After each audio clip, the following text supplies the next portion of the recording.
If somebody tells me there is no freedom of speech or press, I'm the last person to believe in that. Because whole day I go on abusing the establishment, I go on abusing anybody that I want, and then I say I don't have freedom of speech. The difference between Hindu and India today will be India today indulged in journalism that was more bold as compared to Hindu.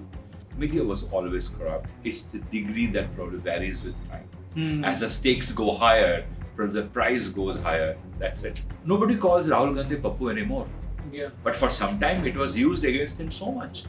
But I think in his articulation, in his speech, the way he deals with everybody, he has improved a lot. My stories are very scathing on CBI, on their negligence and how they tried to hush up the whole thing and what could be motives behind it. A lot of people in the CBI were very unhappy with me. Anything that is suppressed is news. Rest everything is advertisement. I don't watch Republic TV. I don't watch Times Now. Okay. And I would not often watch NDTV till some time ago. Because they are all biased in their own ways. India is a lot more visible globally. India's viewpoints, India's stands have been made very clear before the powerful nations as compared to what was done in the past. Kittu Anandan, one of the top brass of the FGT, was based out of London. He knew people in the RAW, and RAW was using him as quote unquote their mole in the LTT. But the question Raghautaman raised in his book, in his columns, was that God knows who used whom. नमस्ते, जय हिंद। मेरा नाम है जय और ये है the अवारा मुसाफिर शो, एक ऐसा पॉडकास्ट जहां हम बात करते हैं भारत के पास्ट, प्रेजेंट और फ्यूचर की। If you are someone who likes to listen to podcast that are based on politics, crime and journalism, this episode is specifically for you. Mr. Anirudhya Mitra is back on the show. The last time you watched him here, he was presenting his views as a film producer, but this time we talked to him about investigative journalism, which was the first innings of his life. In the past few years, we have seen that a World Press Index list keeps coming out and India slips few places every year. If I'm not wrong, in 2023, India was at 161st or 162nd place, even below Afghanistan.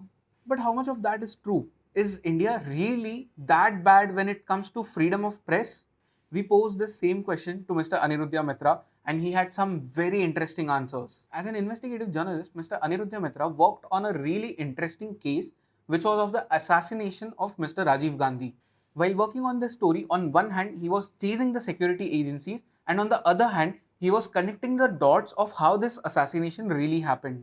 He had to go through a lot of personal and professional challenges while dealing with this story. He was under constant pressure to come out with amazing stories and he was also being threatened by several people. From start to end, this podcast is going to blow your mind. So make sure to watch till the end and subscribe to the Awaara Musaafir Show.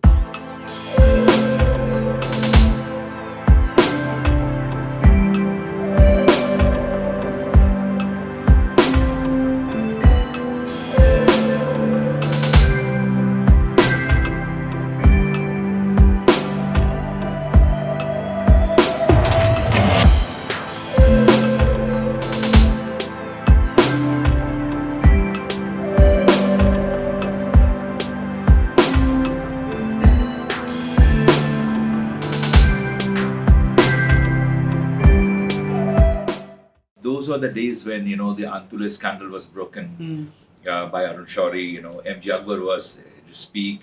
Then Shekhar Gupta was covering the Delhi massacre on India Today. So obviously, all these senior journalists' great work came as a huge source of inspiration. And those were the days when this whole talk of investigative journalism, investigative reporting started in India. Prior to that, what was like a synonym for it was the Watergate scandal by Bob Woodward and Carl Bernstein in the Washington Post, and then the movie that came on their life called All the President's Men. So India had its set of investigative journalists in Shourie, in Shekhar Gupta, in MG Akbar, in Chaitanya Kalbag, all those people. So they all work as a great inspiration to you, and I tried my luck and was given a few assignments to look into. And so I think some of my stories got noticed by some of my seniors. So one of them was a gentleman called Ravi Bhatia, who was the chief crime reporter of Times of India. He told me, come and see me in my office. I went and met him. He introduced me to Arun Shourie, and he was the executive editor of Times of India at that point of time. And I just got a job. So, like I said, that I was definitely, again, quite fortunate, quite lucky. And that's how it started. And I got so interested, I got so deep into news reporting that for some time at least, there was no thought of filmmaking in my, in my system. And I enjoyed it thoroughly. Then from having Times of India, I went to India Today. And I think over a period of time, by then I had done quite a bit of stories, and I started feeling that, it's not as idealistic as I wanted it to be or I thought it would be. So I started feeling the heat of professional hazardities or shortcomings. Every newspaper publication has their own policies. There is nepotism. There is corruption. Okay. When today people talk of corruption in the media, somebody call it Gandhi media, somebody call it something else. But let me tell you one thing. Media was always corrupt. It's the degree that probably varies with time. As the stakes go higher, the price goes higher. That's it. You have been a part of history in a way, because a lot of major incidents that have shaped India over the years, you have covered those incidents. One of them being the Rajiv Gandhi assassination. But firstly, what is it about journalism that people still don't understand? Because you just now you said people say Godi media or whatever, the left media, whatever they want to call it. People say media is a paid bunch of people. But then you also say ki it has been happening since a long time, and probably media has a history with corruption. So what is it about journalism that people don't understand even now? See, I think every profession has its own shortcomings.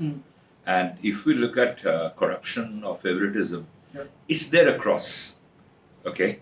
So it was there in the ancient days also. What we call bribe or kickbacks, in Sanskrit is called utkoj. It was in one of Satyathre's films. So where the character was trying to tell his father that, Dad, corruption is not something, a phenomena of today. It was there in ancient days also. Otherwise, how would the word utkoj be made in Sanskrit? So what I'm saying, it was always there. So people who are in media, they enjoy a certain privilege and power. So if somebody wants to abuse that power, nobody's probably stopping him. Okay? Or it's his call. The question is how long he or she can go about it. So it was always there. So people join journalism with a goal, with a mission that I want to do this. But it's just that maybe a percentage of that gets a little diverted, which used to happen earlier, which continue to happen, which is happening now also. And what happens, I think today, because the media is so divided, so both camps are very vocal about it. They are always talking about it. But it's there. But I think, but that doesn't stop people from doing something which is neutral, which is something that is more just. A reporter's job, in my opinion, or a journalist's job, in my opinion, is to collect the information, facts, and represent the facts before public, for them to take a call. Unless you are writing an opinionated piece, many a time I think the line between journalism, that reporting facts, and activism, that line is getting blurred. But to me, it's a very black and white separation. To me, that line should be very, very stark between activism. Because if you get into activism, you're bound to get opinionated based on your bias. You're bound to get biased. You're bound to take sides. I don't call that as journalism. I think today what is happening is that activism has become journalism because it suits some people. But in my opinion, journalism should not be misinterpreted, should not be misconstrued as that. Journalism is nothing but collection of facts, and that facts is represented before public. Right. As long as you do that and you do that on time. I think to me, journalism is nothing more than that. I mean, I remember there was a great line used by India Today in its campaign earlier days is that anything that is suppressed is news, rest everything is advertisement. Wow. I believe in that 100%. Yeah. The question is, you want to believe in that, you don't want to believe in that, that's another matter. I do remember that even my time, if somebody asked me, Anirudh, as a journalist, did you ever do anybody a favor or sought a favor? I will not say, oh, no, I never did. But then if you ask me, tell us about it, how? Was it corruption? I would say no. For example, when you deal with your sources, sometimes it's a quid pro quo. So when I was covering Rajiv Gandhi assassination, because I was able to, I was ahead of many of my competitors. So sometimes some of the security agencies will approach me and tell me, tell us what is the new thing you have come to know. So I would be, of course, I will use my discretion how much to share with them, because they would, in return, they would part with something that I would like to know. Right. So I would say this kind of quid pro quo did happen between me and my sources very many times, where people from intelligence agencies are that, listen, can you just tell us something about this? Because you are more privy to that, possibly we cannot be. Yeah. In exchange of something that I am seeking from them. That can happen, I understand. But then it cannot be, I would probably not go to the extent of, oh, okay, I do this for you, you give me money. Or you do this for me, I give you something else. I think, so it all depends on where an individual draws the line. So for me, journalism and for me, collection of information at any cost is not something I'm averse to. I'm very fine with that. Yeah. People talk about checkbook journalism. Sometimes you have to pay your sources, which is very common in the Western nations, which is happening now. But in my time, checkbook journalism didn't exist in India. But if you really personally ask me, I don't have an issue. Like once I got a chance to interview Dawood Ibrahim when he was in Dubai. Okay. When he ran away from India after the '93 blast. And the person who was going to arrange the interview had asked for a huge sum of money. And my organization, India Today, was willing to pay for it. Okay. But eventually we could not do because of a certain condition laid by Dawood. And we said, no, we can't. We don't agree to these things. And the interview couldn't happen. What was the condition, if you can part ways with that? Very funny. He said the guest has to stay in my house. Okay. I could not take that. Yeah. Why? What for? I mean, are you trying to say that we can't afford a hotel? An organization like India Today, who puts his interns in a 5-star, probably the only organization those days in India. So I think he wanted to show the world that, oh, the journalist stayed in my house. Right. And we were not. And so I was very upset, but we understood that, we should know. So coming back to this, I think because a lot of things are divided today, so is the field of journalism. But I think journalists should have only one mantra, that my job is to report and report at the fastest possible time. Right. I should not compromise with my facts just because I have to please somebody. You have to please somebody, you have to appease somebody, do that. But question is, it should not be at the cost of twisting your facts. Right. Like sometimes things are edited very smartly. Like you start with one thing and you keep out the next part, which probably would have resolved the first part. So if you only share half truth, it is half-baked truth. It's only one side of the coin. Right. But a coin's identity is not just by its one side, by its two sides, both head and tail. So you have to offer that, What is happening today, unfortunately, is a lot of, back scratching is happening, which in my opinion is very, very avoidable. Right. So I was talking to this senior journalist. I cannot take his name because he said to us something. He said to us something which is like, I still think about that because he's working with a nice organization, a news organization that is watched by a lot of people. And he told us that you shouldn't consume even the organization for which I work, the news that we produce, you shouldn't consume even that news. Because the news room today, it's very toxic. And the whole environment is really toxic. And That's absolutely right. Exactly. And the fact that you said there's a very thin line between journalism and activism. So when I was in journalism school, this was the first thing that we were taught, that there's a very thin line between activism and journalism. and you need to decide which one are you going to, follow, which side of the coin are you going to be. Absolutely. And so I'm guessing being a journalist is not an easy job, because you have to be someone who cannot have opinions, because then all of your stories would be biased to some segment. How do you deal with that? Because to be unbiased about anything, that's not in human tendency. It's unnatural for us to not be biased. So how do you do that? No human being can be without an opinion. Yeah. Okay, and perhaps no human being has some amount of bias in him or her. Okay, those things are unavoidable. They're human beings. Yeah. But I think as long as you're conscious of your responsibilities, of the duties that you have to discharge, you can always draw that line. When I joined journalism, I joined. When I wanted to first become a filmmaker, but eventually I joined journalism. I had an agenda. I was very, very left-leaning, and that's what I learned being a boy from Bengal, small town. That lefty ek cheez hai na, which can probably do all good to us. Now, but when I started reporting, I understood one thing. I was taught one thing by my seniors, by my mentors, that don't let your political beliefs come into your work, because here you are collecting something from the ground and representing it before your reader.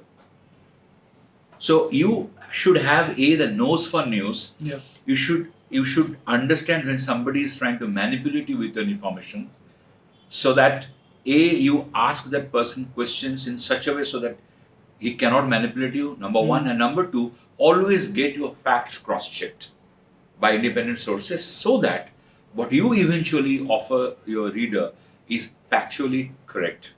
Yeah. That's most important, because that is going to make a difference to a lot of people. It might make somebody, it might destroy somebody. So it is your responsibility.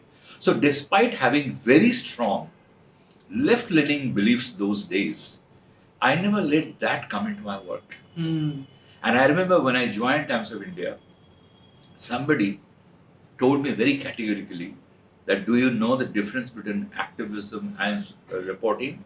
We don't want you to do that. Right. They asked me that, what is the difference between objective journalism and subjective journalism? If you really ask me, I didn't have a very clear-cut answer. But all I could tell my interviewer was that I will be honest to my work. And that is regardless of my political belief. For example, if I am left-leaning and I am interviewing somebody who is right-leaning, I should not drive that person to something that I believe in, which is happening today a lot. Because people are taking sides. So coming back to your question, I think it depends on an individual.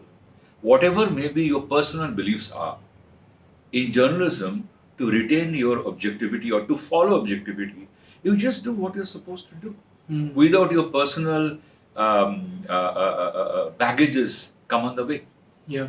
That's it. But so, I feel journalism today, it has lost its purity, because today when you get onto the TV news, you can switch between, if you want to hear the right aspect or the left aspect. You can switch between the news channels and you just know कि कौन सा channel क्या report कर रहा है. And people today, they join a particular organization because they have an identical probably opinions and ideology.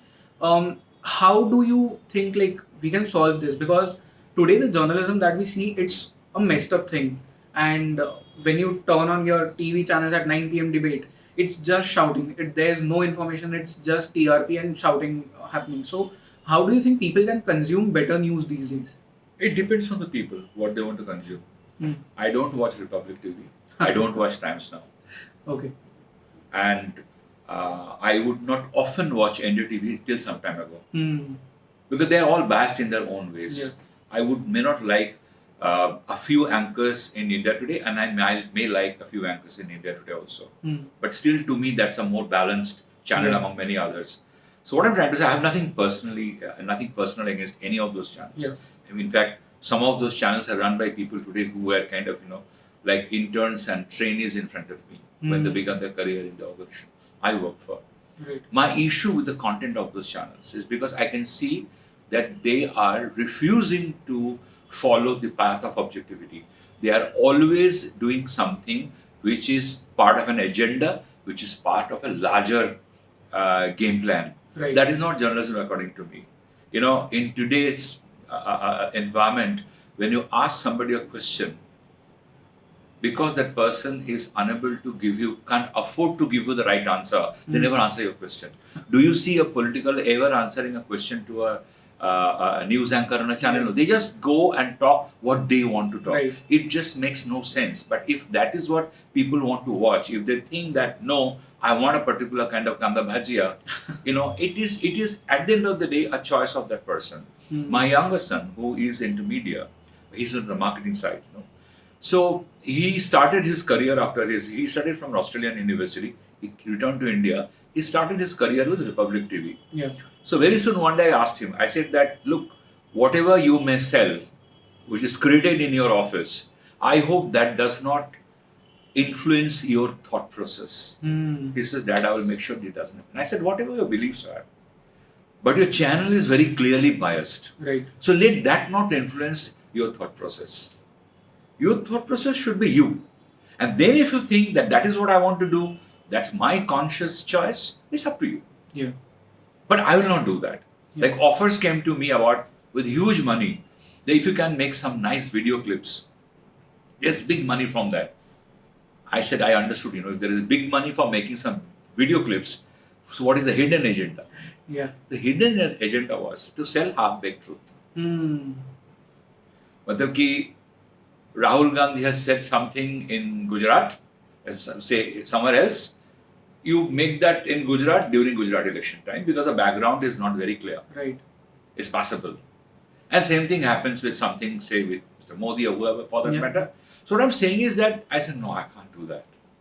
I can't change the name of a location to suit a certain political agenda or any agenda for that matter. My agenda is only presenting news. Yeah. So I still belong to that school. So accordingly, I choose my channels. Yeah. So I think, I would say instead of blaming the media, the responsibility has to be taken by the consumer. If a consumer says, I don't want to watch it, then what the channel will do? It is working both ways. Yeah. Because the consumer wants to watch Arnab Goswami browbeating people.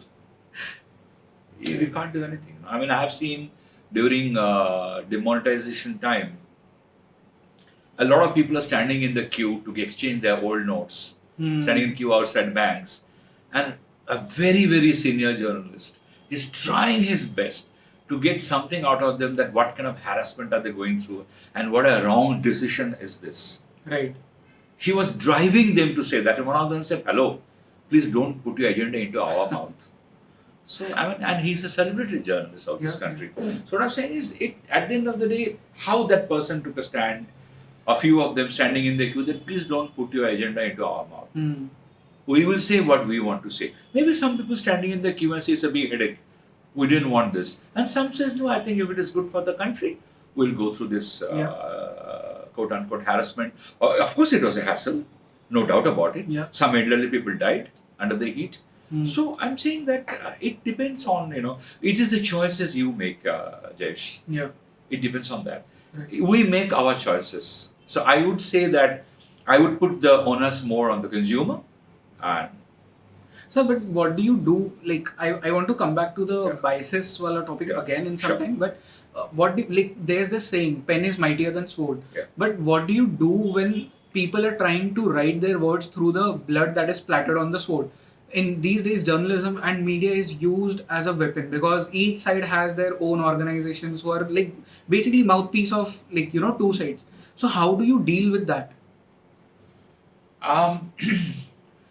If you really look at what is today called, say, vendetta politics, I'm slightly broadening this discussion, okay, with your permission. Today, whenever any of the central agencies, enforcement agencies goes and makes a case or arrests somebody, if they happen to be in opposition, they say it's a vendetta politics. Yeah. It is vendetta politics. But why can't they say, hey, I'm innocent, मैं तेरे को court में देख लूंगा. I'll prove myself innocent and I'll make sure you pay for it. Nobody says that. Yeah. When a BBC or another newspaper, media organization is raided, they say it is a gag on the freedom of press, freedom of speech. Nobody says I have not done anything wrong in my books. Yeah. That nobody says. So what I'm saying is that I think people in power are only trying to take advantage, maybe selectively, but they're taking advantage of something which is there hidden in you. So today, if a particular media organization is owing to a certain pressure or buckling under pressures, it is again their choices. Right. Because they have done things in their business that can lead them to a lot of legal troubles. So to bypass that, they have to bow down before people, and I think as per market rumors, there are exchanges of money and favoritism and all that. Yeah. A lot of journalists I know who got a Rajya Sabha ticket. How they got it? Did they get it because of the great piece of journalism they did? I don't think so. I think they did it by pleasing some political parties or the other. And in return, they got a seat in the Rajya Sabha. Right. So who would have compromised it, in my opinion? Political parties will do their politics. So if they have to lure somebody to get into the Rajya Sabha or do something for them, it's their job. But is that the job of a journalist? To appease somebody in order to secure a Rajya Sabha seat? Absolutely not. A journalist's job is to do journalism. Yeah. Unless he quits that and then something, that's a different. But then that person has used that tool or the instrument he has got, his pen, which is mightier than sword, to get something which was probably not due to him.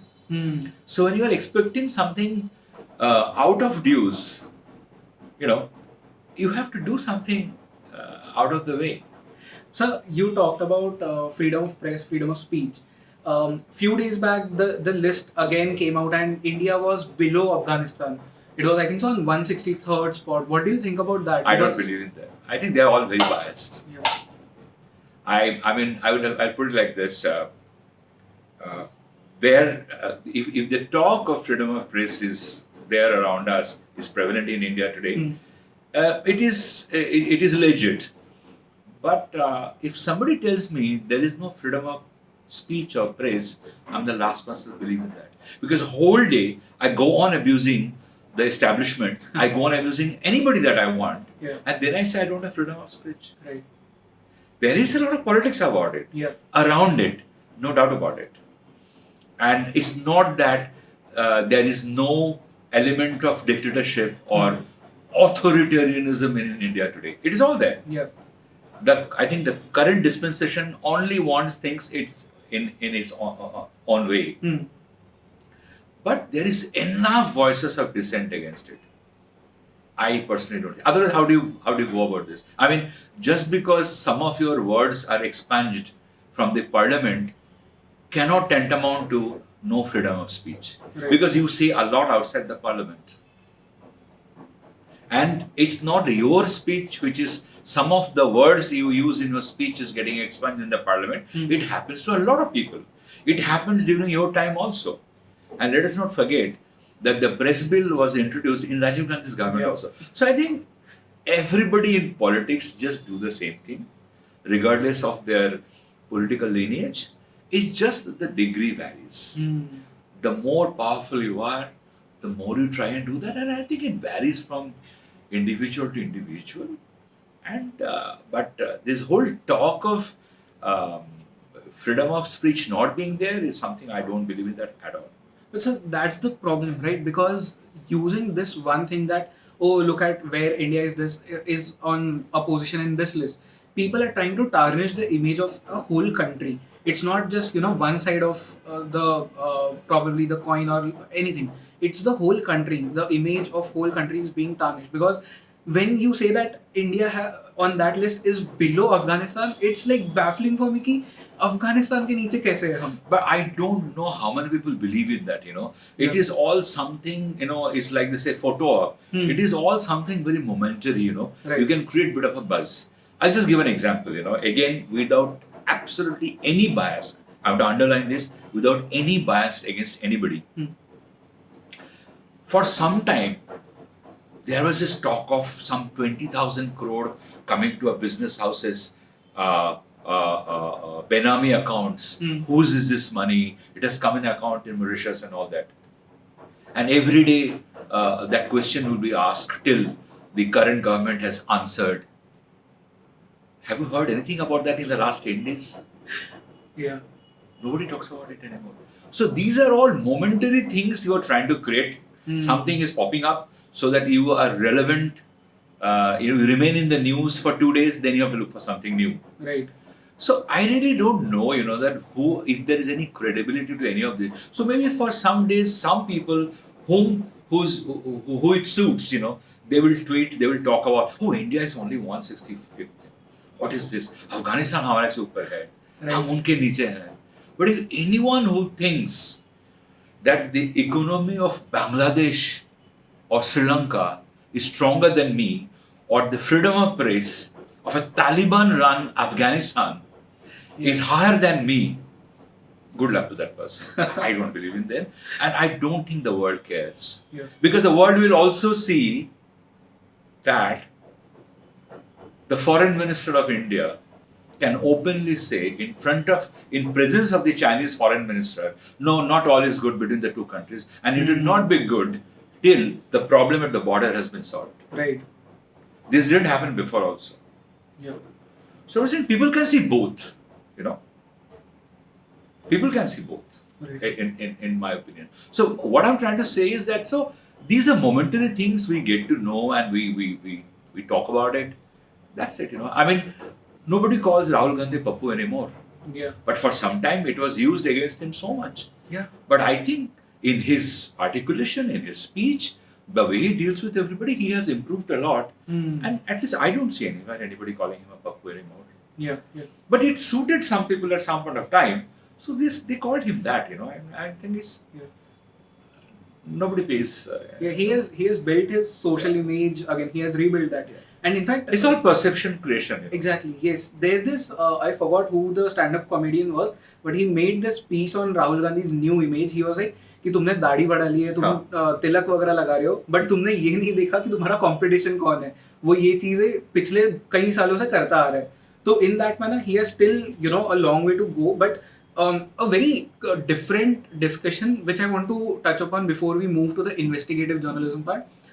Because you took S. Jaishankar's name and you talked about the foreign minister, what are your thoughts about him? Because as someone who has seen or studied international politics in, you know, a brief manner, I feel this is by far we have gotten the best foreign minister in him. What are your thoughts about that? See, I don't know whether to categorize him as the best foreign minister. I think a lot depends on the political will. Okay. I think the Modi government took a very clear-cut stand since 2014 vis-a-vis China and Pakistan, and on the other side the Western nations, that our policy will not shift from time to time. We will say what do you want to say. Yeah. So certain things that probably the earlier governments felt very strongly but could not articulate, could not communicate effectively, the present government has done. Yeah. If we then come to comparing who achieved more or how much has been achieved, that's a different discussion. Right. I don't know whether how these two different regimes can be compared. But definitely, India is a lot more visible globally. India's viewpoints, India's stands have been made very clear before the powerful nations as compared to what was done in the past. Right. So therefore, in that scenario, when the government collectively or by the leadership has taken a certain decision कि हम लोग अभी ऐसे ही बात करेंगे, we'll make our stand very clear. We'll be more vocal about it. See, in diplomacy, a lot of things are not said and yet said. Yeah. I think a lot of things are changing. A lot of things are said in diplomacy today which are not said in the earlier days. Right. With the change of time, with the change in the powers that be. So in that kind of a diktat, in that kind of an ecosystem, even the foreign minister is able to say a lot of things which his predecessors could not.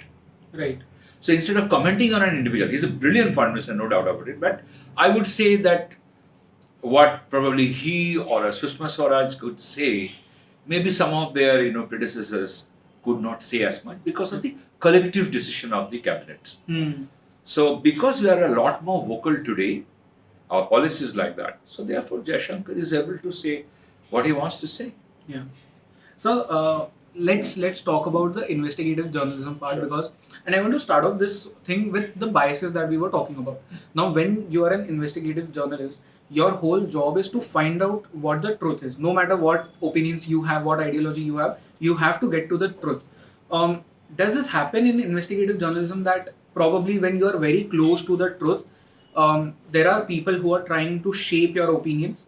A journalist has to depend on his sources. Sometimes a source is willing to speak on record, sometimes they are not ready to speak on record. Sometimes they are willing to part with a certain information in shape of documents, sometimes they are not. So it all depends on your relationship with a particular source. But mind you, a source is not imparting or sharing information with you, not just because of you or because because you asked for it. Yeah. Generally, he also has an interest in this, which can be subjective, which can be objective, both. So, and generally it is subjective, that they have an agenda, they have a personal interest in this to get these things. So, which means that it is not coming to you very organically. It is not coming to you in the right earnest always. Yeah. So there are attempts to influence your opinion. So sometimes they part with an information very selectively. Right. So as a journalist, it is your job to decipher if this is half truth or this is full truth.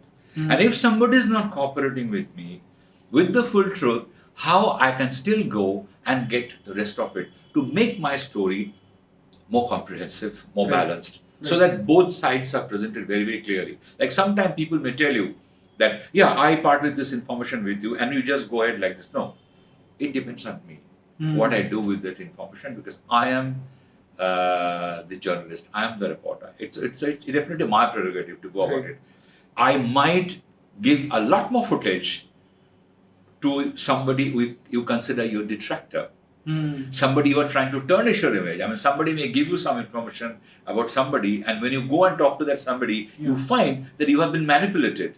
Does it mean you still want to stick to your sources? No. Does it mean that the purpose of your sources is served? No, not necessarily. You are not here to serve anybody's purpose. You are here only to serve your purpose, that you want to present a factually correct story, which you think is socially relevant, which you think is necessary for the readers to know. And if need be, for the government to take some corrective measures on what you are reporting. Yeah. So therefore, it is, people are trying to influence your opinions. But then the other side is that even if somebody is trying to influence your opinion, if your facts are correct, just go ahead, I would say, and publish it. Because at the end of the day, your job is to gather information and take it forward, communicate with the larger mass. Yeah. If somebody is giving you that information with a vested interest, and even if a vested interest of that particular person gets served, don't hold yourself responsible. Why? You have not twisted, tinted, manipulated the facts to suit somebody's vested interest. You have not done that. You have presented something which is factually correct. Go ahead. If for that matter, somebody's interest is getting served, let it be. Right. You have done the right thing. Of course, whenever you are presenting facts, somebody's interest is getting served. It's okay. I mean, it's Makes just not. sense, yeah. But I would say the ball is always lying in the court of the reporter to be able to ferret out the right information and make a very balanced story out of it. Yeah. Okay, and then get it to the his readership or his viewer. Great. So you have covered Rajiv Gandhi's assassination. You have covered the Bofors scam, then Pamela Bodis, and also Chandraswamy. I want to start off with the Rajiv Gandhi assassination because that has been one of the biggest story that you have covered. Probably you have written Biggest a book. ever. You have written a book about that as well. How did that happen? What were your first thoughts when the news came? Because in the book you have written that you were one night before you were in Delhi and you were with someone from the from security agencies, if I'm not wrong. CBI. CBI, yeah. So, what was your first reaction when the news came in? It was hugely shocking. It was most unexpected. No clue, absolutely. Because I was more into crime reporting, white collar crime, economic offences reporting. So Rajiv Gandhi was never really my subject. Politics was not really my subject as a journalist, and nor Congress Party. So for me, Rajiv Gandhi was someone I was normally watching from a distance, except that when I was investigating Bofors or other stories, yes, I did look into the government that was led by Rajiv Gandhi. But the assassination of Rajiv Gandhi came as a huge blow to me personally. That how can it just happen like that? Yeah, an assassination happens just like that. Nobody comes to know about it in advance. But this was not expected at all. So it was, of course, a huge blow. And then I immediately got a call from office that come to office, and I went there. And I was very new in India today at that point of time. I had gone from a daily, and there were already so many people, including the senior Shekhar Gupta. We were all on the job. But yes, I mean, on the flip side, an incident like that brought a lot of opportunities for me to go and explore and cover the biggest story of my life. So, because investigative journalism is a very attractive field when you look at it from the outside, because you get to see, okay, there's this person, a journalist, who is digging and trying to find out what is the real information. You also went through a lot of, you met a lot of people, you met a lot of sources, you had to look through a lot of documents, files, whatever. What were the challenges that you had to face at this time? Because Rajiv Gandhi was not just an ordinary politician, he was ex-PM at that moment. How did you approach this whole, story? I think the first challenge was that I had always worked in daily newspapers before joining India Today, which was a fortnightly. So you only come out once in 2 weeks. So whatever information you have, it has to hold for 15 days. And an international event like that, a historical event like that, such a great tragedy, was being covered every minute by every possible journalist across the country, across the globe. I don't know of another incident when so many foreign journalists had landed on the Indian soil. So, amidst all that you have to get information which is going to hold for 15 days was probably the biggest challenge.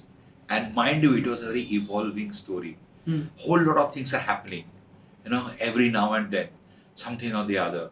So whatever you may think is actually going to hold becomes outdated by the time you come out. And India Today was a very established organization. There were people who were already on the job, and I was just hanging around in Delhi. I was in Delhi. And the moment the incident happened, Shekhar Gupta was already in Chennai along with in Madras along with the Madras bureau. So nobody in Delhi knew anything. किसी को कुछ पता ही नहीं था. So whoever I tap, whether in the Intelligence Bureau, whether in CBI, Delhi Police, um, Cabinet Secretariat, RAW, Army, nobody knew anything. Nobody could throw a light. And my sources in the CBI who got inducted in the SIT and all, they were not even accessible. Right. They're just not there. I may call them 10 times, I may go on outside, wait outside their office. There's no one. So I was completely in deep waters. Or I don't know what to say. I was completely lost, not knowing what to do. Yeah. And personally, it was affecting me because I was so new in the organization where I have to prove myself. And I was invited to join that organization. I didn't just apply for a job. So I was called and told that we take interest in you. Would you like to work for us? Yeah. And I joined them. So obviously the expectations were very high, and not knowing what to do. And India today puts all their even junior most staff in very good facility like 5-star hotels and all. I never stayed in a 5-star hotel before that. So every morning I have to sign for my breakfast, or I know the room rent. I didn't know how to justify all this. Kahani to kuch hai nahi, because everything I filed from Madras, my editors will say, this isn't call for a story, I'll look for something else. Yeah. So I am very excited by what I'm filing, but they are not at all excited. Like I will just get a fax, doesn't work and all that. Because this is already being covered in newspapers daily. Everybody is covering it, And I would get things like, it has got no emotional hook. Now, I'm not a fiction writer, I never heard these terms before. And but then slowly, as things picked up, I ran into people from the government who I was not expecting to be there. So things started slowly unfolding. Then eventually, I could make access to my sources in the CBI who were extremely busy with the investigation, but they knew I was there. So things started, slowly, information was available to me, and eventually I filed. I mean, in the first breakthrough story, I was a small part of it, but the next breakthrough story was all my story, and it was like the breaking news that how exactly all this happened. So I think those were the challenges. But the moment the story was published, I had a different challenge. For example, there were 3 people of some 4 people mentioned in my story as part of the conspiracy who were not yet arrested. So they were up in arms. Right. How can you write like that? And one of them was this guy called Subha Sundaram, who ran the biggest photo agency of Tamil Nadu. And he rubbed shoulders with the editors of newspapers. So he said, who is this guy? How can he talk like that about me? And journalists asked questions. They asked the head of the investigation, Karthikeyan, what is this India Today has written? This is sensational. And he said, this is a figment of imagination of the reporter. Yeah. You were accused of yellow journalism. I'm coming to that. Yeah. And but within a week of my story, all those 3 people were arrested. Journalist again asked them. Yeah. He says, you said figment of imagination of the concerned reporter, but then why are these people arrested based on that report? He says, no comment. It's an evolving process, so I don't want to comment about it on an ongoing investigation. But he was very, very upset.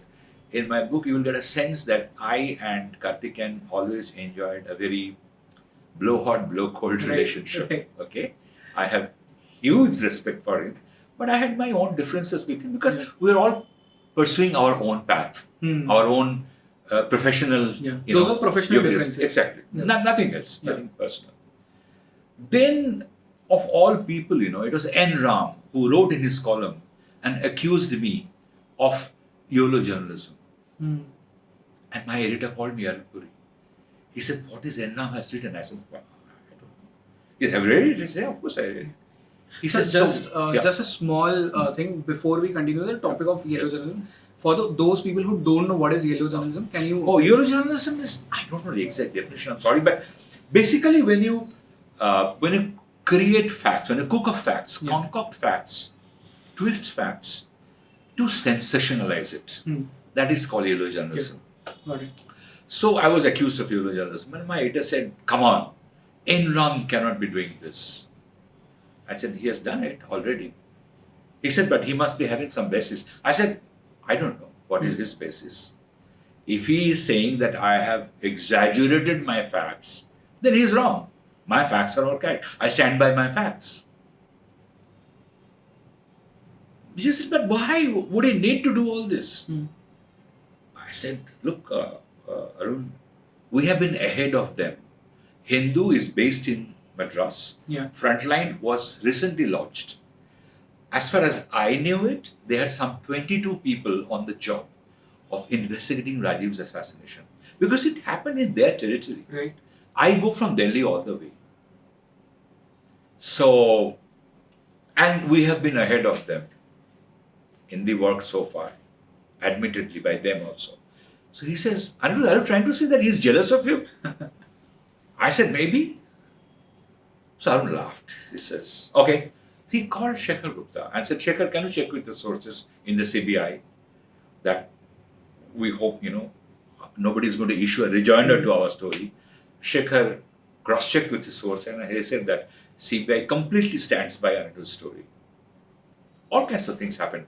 Vishwanath Pratap Singh called and asked about the dry run.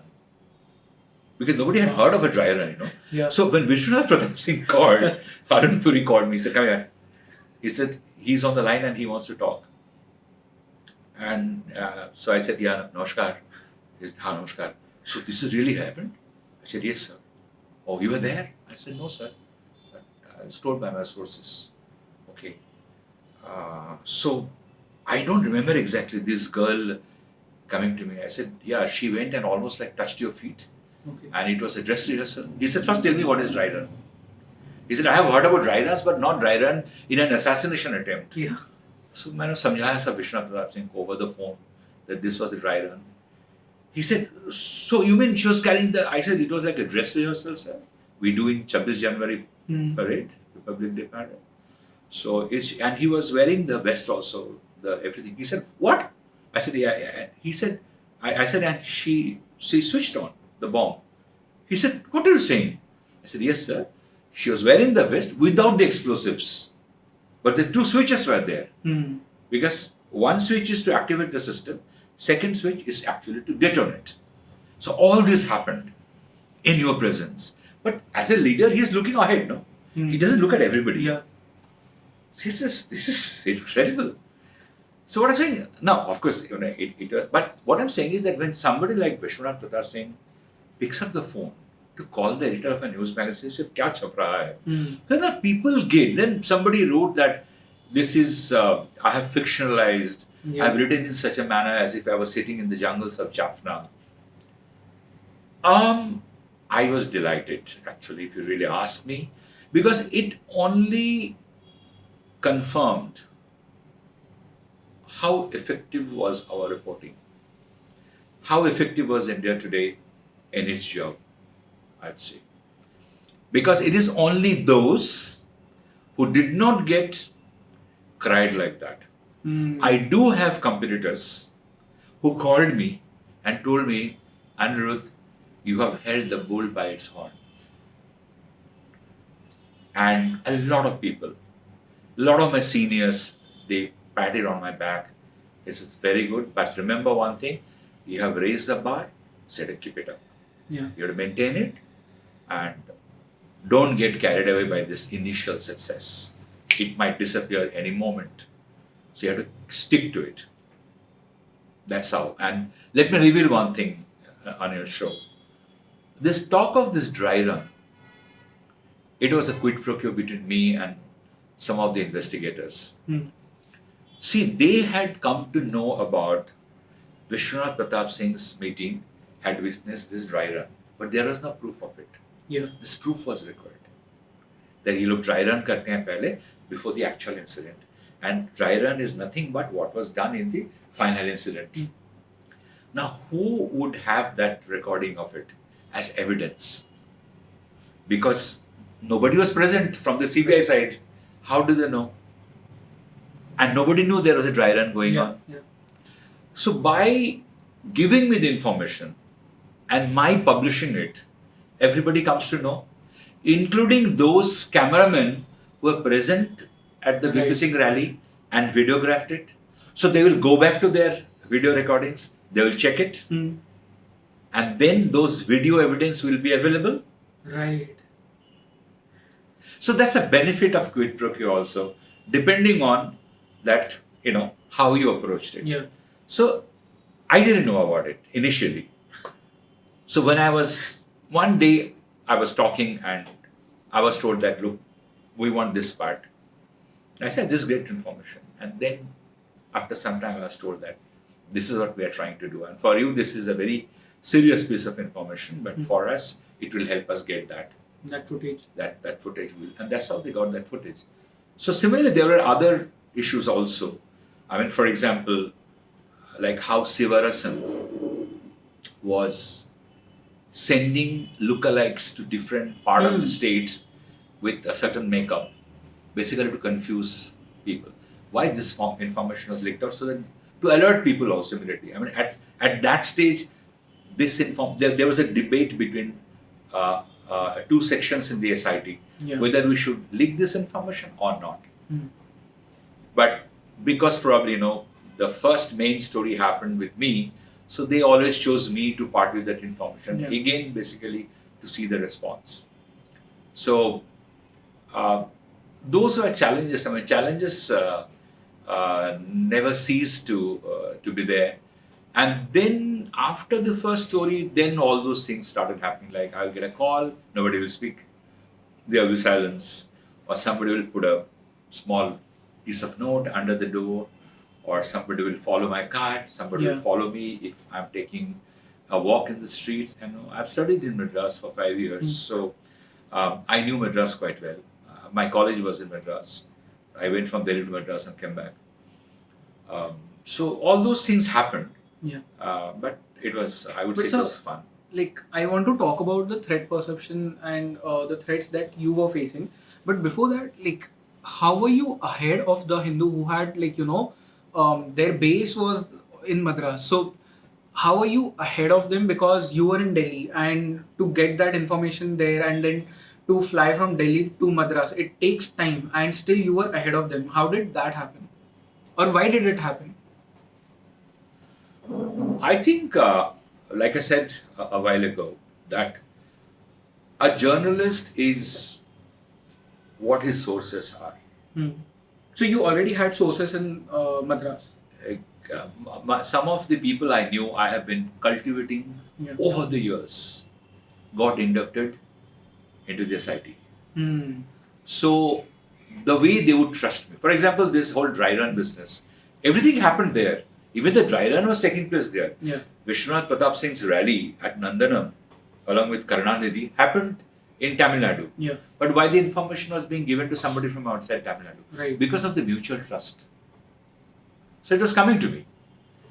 So I was, of course, very fortunate and lucky, but at the same time, don't forget that people who trusted me, I worked for it. I worked for it over the years to earn their trust and respect. So that's what happened. And not only that, even in some of the intelligence agencies, people who were posted in Tamil Nadu were from Delhi, and even they were known to me over the years, and they could trust me that the information they part with me is not going to be misused. Is going to be used for the right purpose. So things are coming my way as compared to people who are in Hindu. And one more difference, that is, I think, the culture and the policy followed by individual organizations. The difference between Hindu and India Today will be, India Today indulged in journalism that was more bold as compared to Hindu. I'm not trying to belittle Hindu in any way.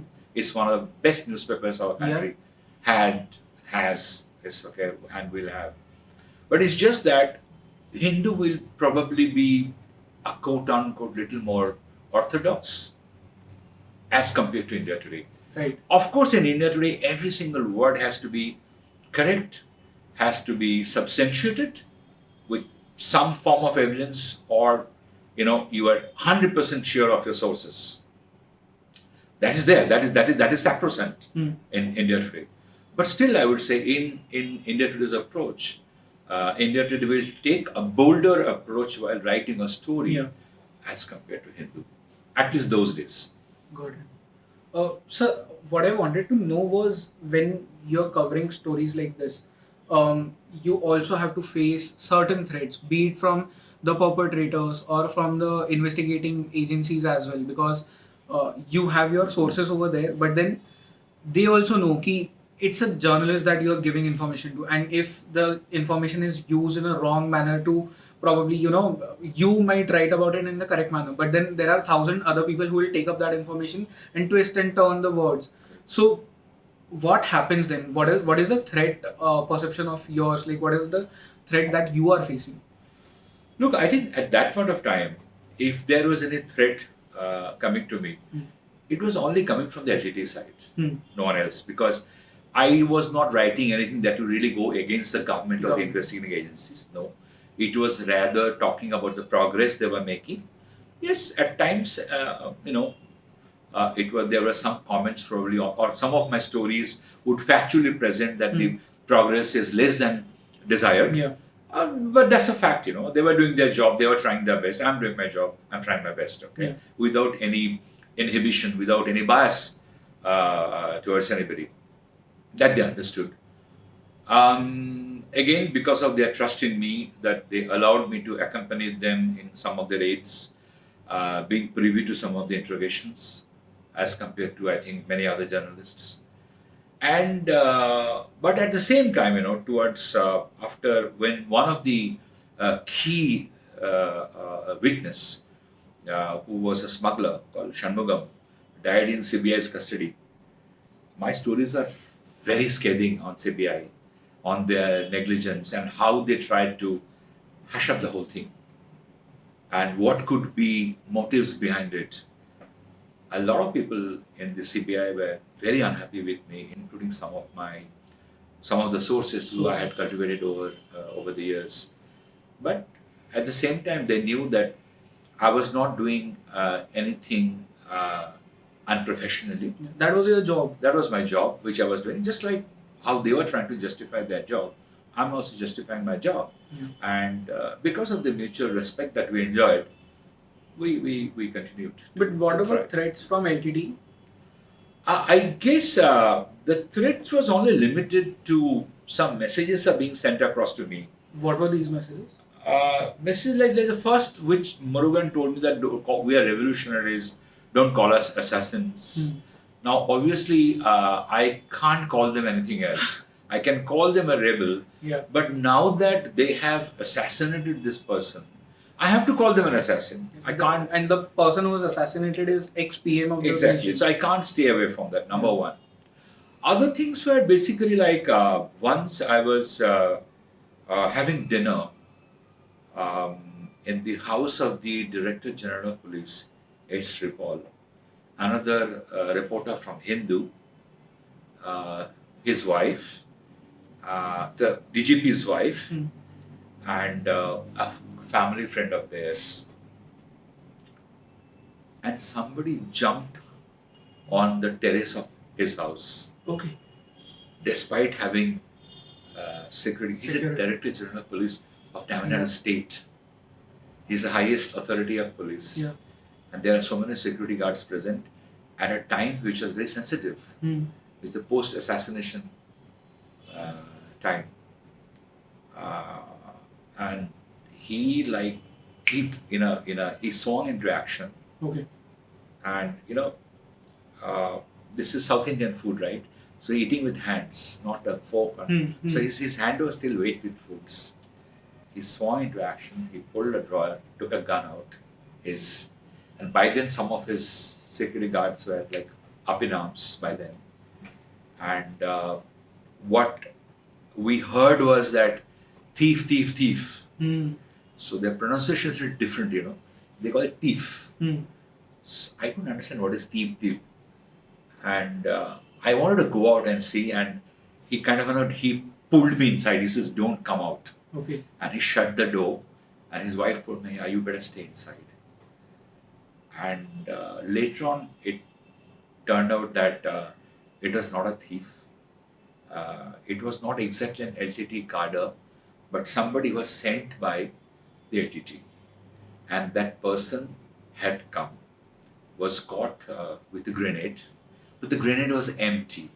Okay. So it was a message to him that you are not indispensable, Damn. you are accessible, and you are the DGP of the state. Yeah.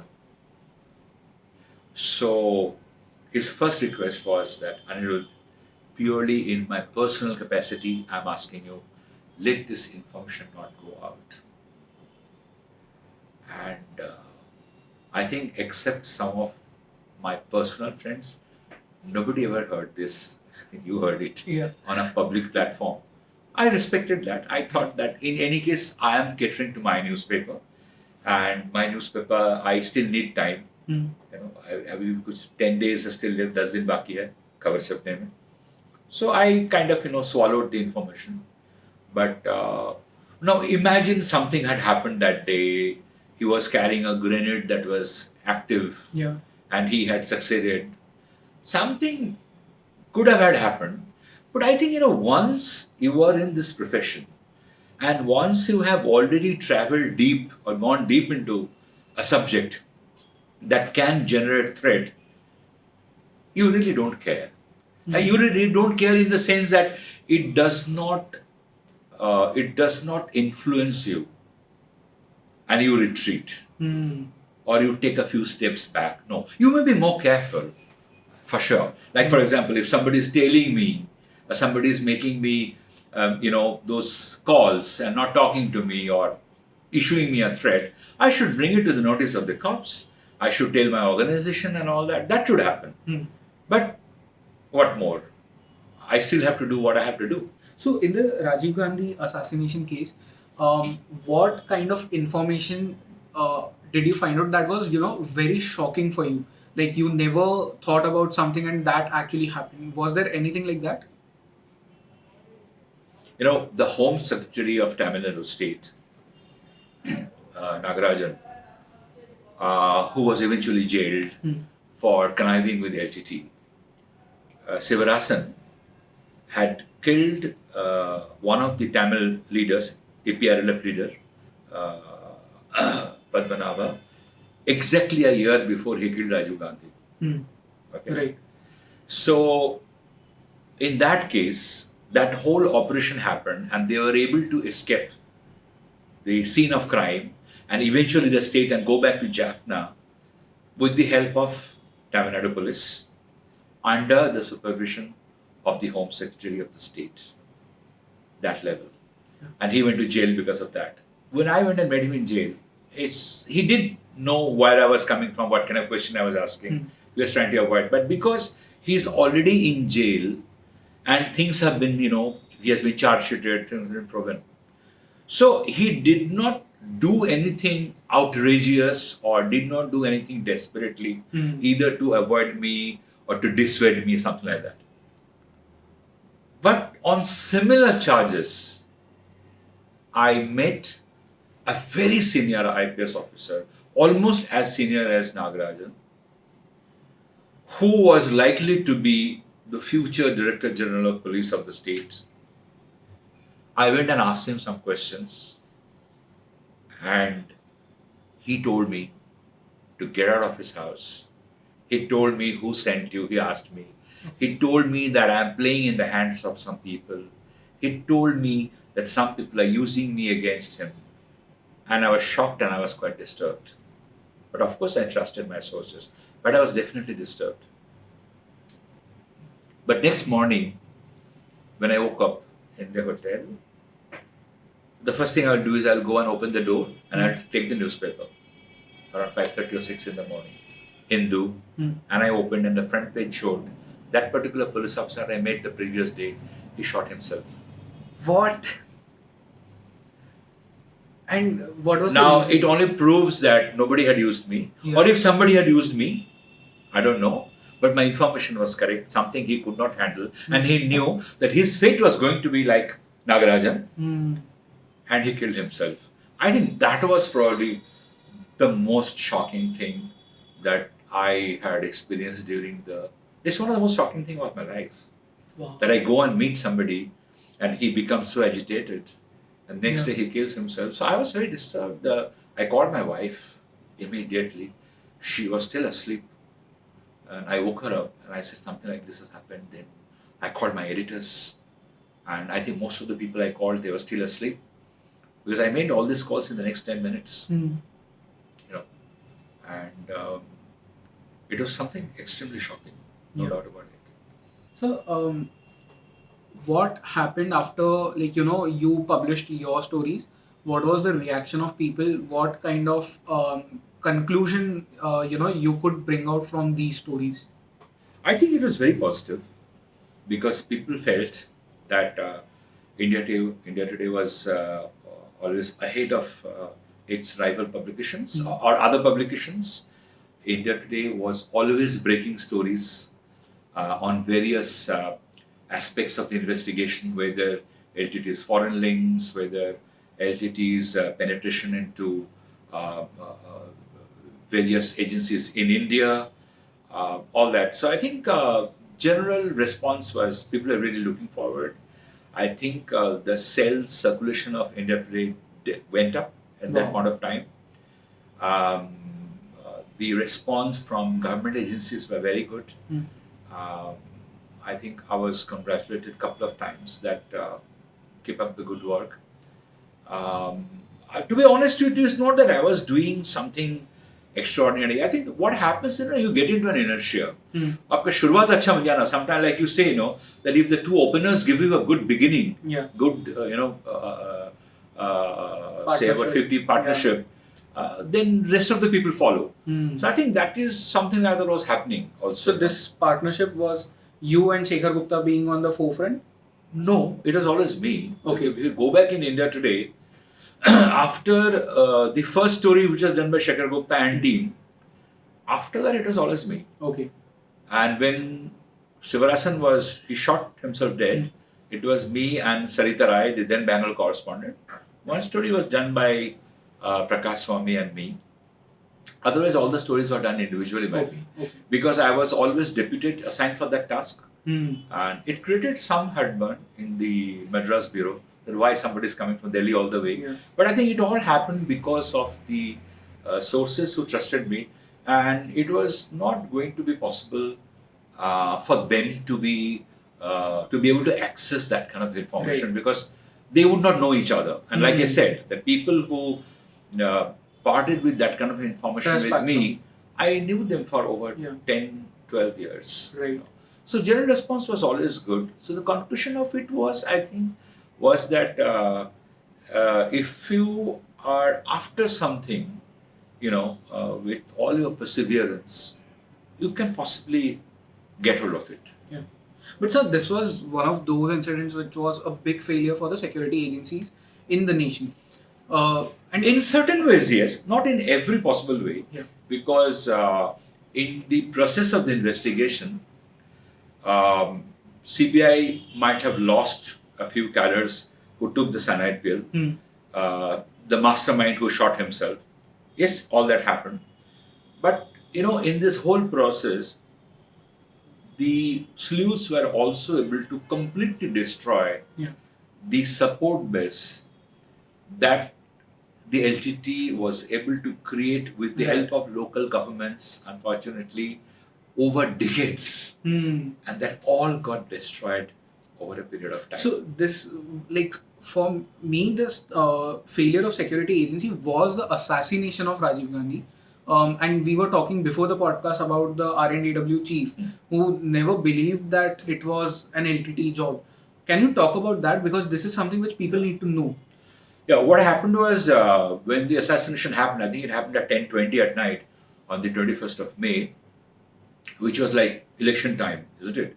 So the then interim Prime Minister of the country, Chandrasekhar, he was campaigning for his party in Orissa. And he got the news and he flew back.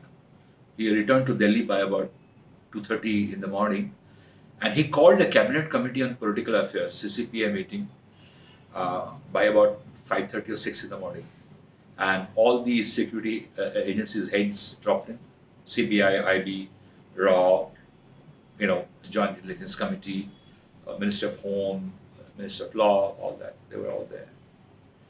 And there was talk of Tamil rebels because it's Tamil Nadu. And there are similar incidents that took place before that. So if we are trying to draw parallel with that. So the chief of RAW, Jaishankar Vajpayee, he put his foot down. He said, this is not RAW. This is not LTT. And there was a bit of an altercation between him and Subramaniam Swamy in the meeting where apparently Subramaniam Swamy said that you have already made a conclusion even before the investigation has started. Yeah. And the CBI chief Vijay Karan was there, the director of IB, M.K. Narayanan was there. And they were like, they were all looking at each other that Jaishankar Vajpayee, it's too early for anyone to say something with such authority. And he said that. But anyway, Jaishankar Vajpayee was a very senior man. The head of RAW is an extremely important position. He reports only to the Prime Minister, none else. So nobody could kind of tell him that, what you're saying is wrong. But possibly people took it with a pinch of salt, or they took it with that it's a little premature to say that. But eventually, I think within days, it proved to be that. I really don't know why the chief of RAW took such a strong stand that early. Possibly because, the IO of the case, investigating officer, K. Raghotaman, which was an extremely important person of this whole entire investigation, without whom this whole thing could not be possible. He wrote in his book also that Kittu Anandan, one of the top brass of the LTT, was based out of London. He knew people in the RAW, and RAW was using him as quote-unquote their mole in the LTT. But the question Raghotaman raised in his book, in his columns, was that God knows who used whom. Was it the RAW using Kittu as a mole, or it was Kittu Anandan who was using RAW as a beneficiary?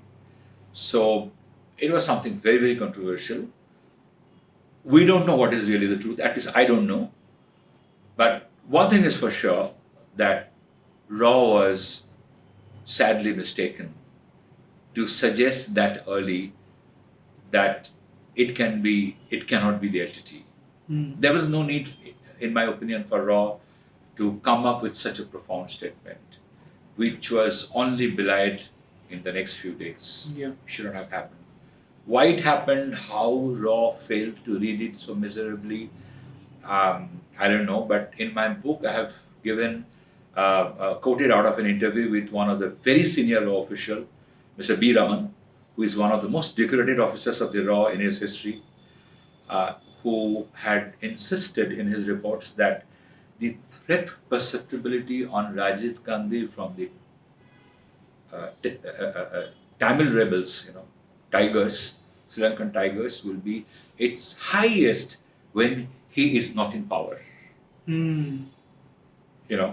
Because under the SPG Act, everybody knows, or those who ought to know, that a leader of opposition or somebody who is not a prime minister does not enjoy the insulation of the Special Protection Group, in short called SPG. So Raman raised it several times, but how government offices often were, very lackadaisical. Nobody paid much attention to what he said, and very unfortunately, his forecast proved to be true. Sir, thank you so much for doing this episode. Thank you so much for calling me, and it's such a pleasure talking to you. This was one of the, probably we have recorded 6 or 8 episodes, but this was one of the most in-depth episode that we have shot, and investigative journalism especially. It's close to my heart because I come from that journalism background. So thank you so much, sir, for doing this. Pleasure. My pleasure.